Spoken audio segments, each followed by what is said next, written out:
redraw the given drawing and dimension it as per BIS. So இந்த டயக்ராமை நம்ம மறுபடியும் வரைஞ்சி அதை ப்ராப்பராக டைமென்ஷன் பண்ண சொல்லியிருக்காங்க. ஸோ ஃபஸ்ட்டு நான் என்ன செய்கிறேன், இந்த சென்டர் லைன் போட்டுக்கிறேன்.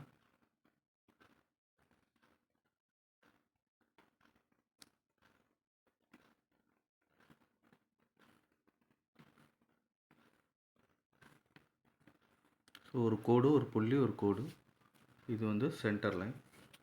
அடுத்ததாக இந்த டிஸ்டன்ஸ் வந்து 30 அப்படின்னு சொல்லி கொடுத்துருக்காங்க. ஸோ 30 அப்படின்னா நான் வந்து 15 பிரிச்சுக்கிறேன். ஸோ இந்த சைடு 15, இந்த சைடு 15, டோட்டல் 30 வந்துடும். ஸோ இப்போ நம்ம லைன் வரையலாம். ஸோ இந்த 15ல் கரெக்டாக இந்த சென்டர் லைன் வர மாதிரி பார்த்துங்க. ஸோ அடுத்ததாக இந்த டிஸ்டன்ஸ் எவ்வளோ கொடுத்துருக்காங்க அப்படின்னா 25 கொடுத்துருக்காங்க. ஸோ நான் இங்கேருந்து 25 மார்க் பண்ணியிருக்கேன். மார்க் பண்ணிட்டு ரஃபாக ஒரு லைன் போட்டுக்கிறேன். வெர்டிக்கலாக வரைஞ்சிங்க, லைட்டாக வரைஞ்சிங்க. அடுத்ததாக இதுலேருந்து இது மட்டும் எவ்வளோ டிஸ்டன்ஸ் கொடுத்துருக்காங்க அப்படின்னா 30 கொடுத்துருக்காங்க. ஸோ நான் இங்கேருந்து 30 mm மார்க் பண்ணியிருக்கேன். மார்க் பண்ணிக்கிட்டு இந்த இடத்துல ஒரு வெர்டிக்கல் லைன் வரைகிறேன், லைட்டாக தான் வரைகிறேன். அடுத்ததாக இந்த டிஸ்டன்ஸ் வந்து 25 கொடுத்துருக்காங்க. ஸோ 25 இங்கேருந்து நம்ம 25 மார்க் பண்ணிக்கிறோம். அடுத்ததாக இந்த டிஸ்டன்ஸ் வந்து 20 அப்படின்னு சொல்லி கொடுத்துருக்காங்க. ஸோ அப்போ இந்த பாயிண்டில் வந்து நான் வந்து 10 mm வச்சுக்கிறேன். இங்கேருந்து 10, இங்கேருந்து ஒரு 10, டோட்டலாக உங்களுக்கு 20 வந்துடும். ஸோ இந்த லைன் நம்ம வரைஞ்சாச்சு. அதுக்கப்புறம் நம்ம இந்த லைன் வரைய போகிறோம். இந்த 2 லைனும் இந்த லைனை ஜஸ்ட்டு ப்ரொடியூஸ் பண்ணி விடுங்க ஹரிசாண்டலாக.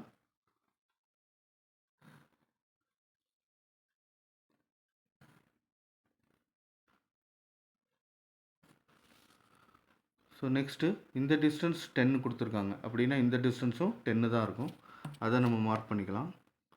ஸோ இங்கேருந்து 10, அதே போல் இந்த பாயிண்ட்லேருந்து 10 mm.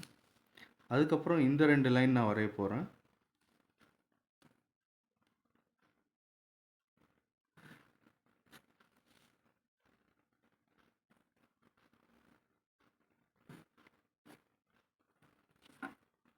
அதுக்கப்புறம் இந்த டிஸ்டன்ஸ் 10 mm கொடுத்துருக்காங்க அப்படின்னா இந்த டிஸ்டன்ஸும் 10ஆக தான் இருக்கணும்.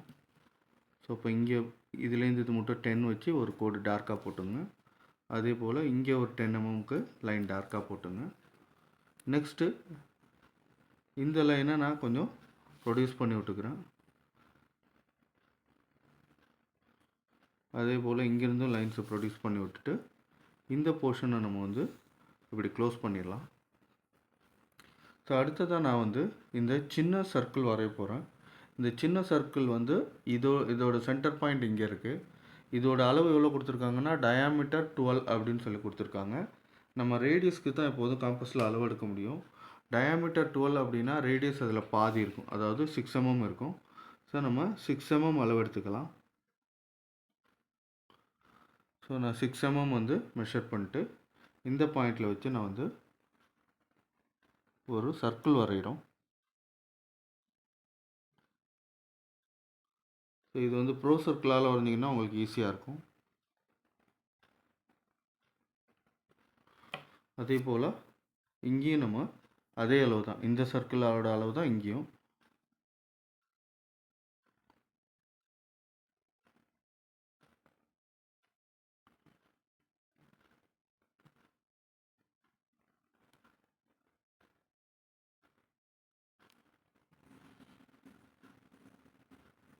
ஸோ சர்க்கிள் நம்ம வரைஞ்சாச்சு. அடுத்ததாக வந்து இங்கே வந்து ஒரு ஆர்க் கொடுத்துருக்காங்க. ஸோ இந்த ஆர்க்கோட ரேடியஸ் வந்து 15 அப்படின்னு சொல்லி கொடுத்துருக்காங்க. ஸோ காம்பஸில் 15 அளவு எடுத்துங்க.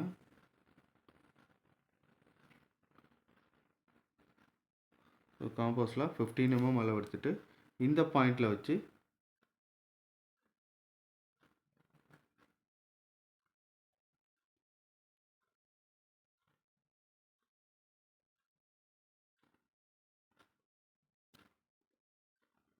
அதே போல் இங்கே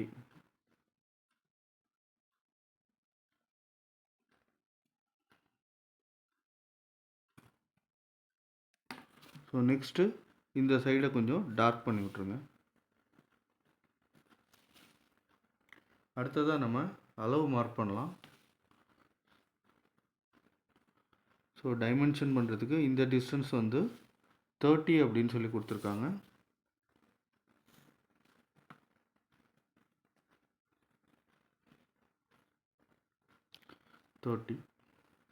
அடுத்ததாக இந்த டிஸ்டன்ஸ் வந்து 20 அப்படின்னு சொல்லி கொடுத்துருக்காங்க.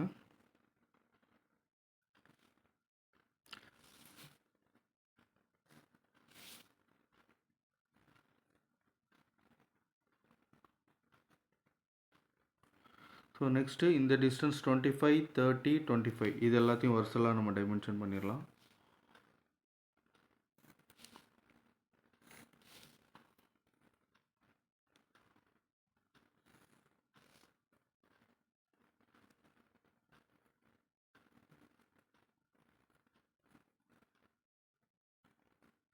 இந்த டிஸ்டன்ஸ் 25, இந்த டிஸ்டன்ஸ் வந்து 30, இந்த டிஸ்டன்ஸ் 25. அடுத்ததாக இந்த ஆர்க்கோட ரேடியஸ் வந்து 15 அப்படின்னு சொல்லி கொடுத்துருக்காங்க. ஸோ இது வந்து கோடு வந்து இந்த சென்டர் பாயிண்ட்டில் பாஸ் பண்ணி வர மாரி போடணும். இந்த சென்டர் பாயிண்ட்டை வச்சு தான் இந்த ஆர்க் வரைஞ்சோம். ஸோ அதில் பாஸ் பண்ணி வர மாரி போகணும். பொதுவாக செமி சர்க்கிள் ஆர்க்லாம் வந்து ரேடியஸில் தான் டைமென்ஷன் பண்ணுவாங்க. இதுக்கு ஒரே ஒரு ஏரோ ஹெட் மட்டும் போட்டுக்கணும். ஸோ R15 அப்படின்னு சொல்லிட்டு மெஷர் பண்ணணும். ஸோ இங்கே R15னா இங்கேயும் அதே R15 தான். அதனால் இங்கே இன்னும் தடவை நம்ம டைமென்ஷன் பண்ண தேவையில்லை. அடுத்ததாக இந்த டிஸ்டன்ஸ் நம்ம பண்ணணும். இந்த டிஸ்டன்ஸ் வந்து பார்த்திங்கன்னா இங்கேருந்து 10 இருக்குது, இதுவும் 10 தான். ஸோ இந்த டிஸ்டன்ஸ் வந்து 20ன்னு சொல்லி கொடுத்துருக்காங்க. அப்போ டோட்டலாக இதுலேருந்து இது மட்டும் 40 வரும்.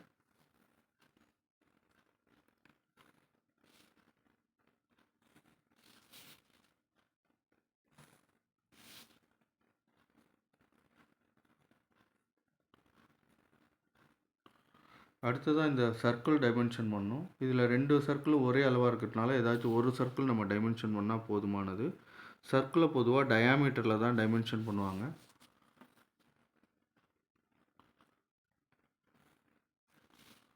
ஸோ சின்ன சர்க்கிளாக இருந்தால் ஏரோஹெட் வெளியில் போட்டுக்கலாம். பெரிய சர்க்கிளாக இருந்தால் ஏரோஹெட் உள்ளார போட்டுக்கலாம். இங்கே வந்து 2 ஹோல்ஸ் இருக்கிறதுனால 2 ஹோல்ஸ் அப்படின்னு சொல்லிட்டு எழுதணும். டயாமீட்டர் 12 அப்படின்னு சொல்லி கொடுத்துருக்காங்க.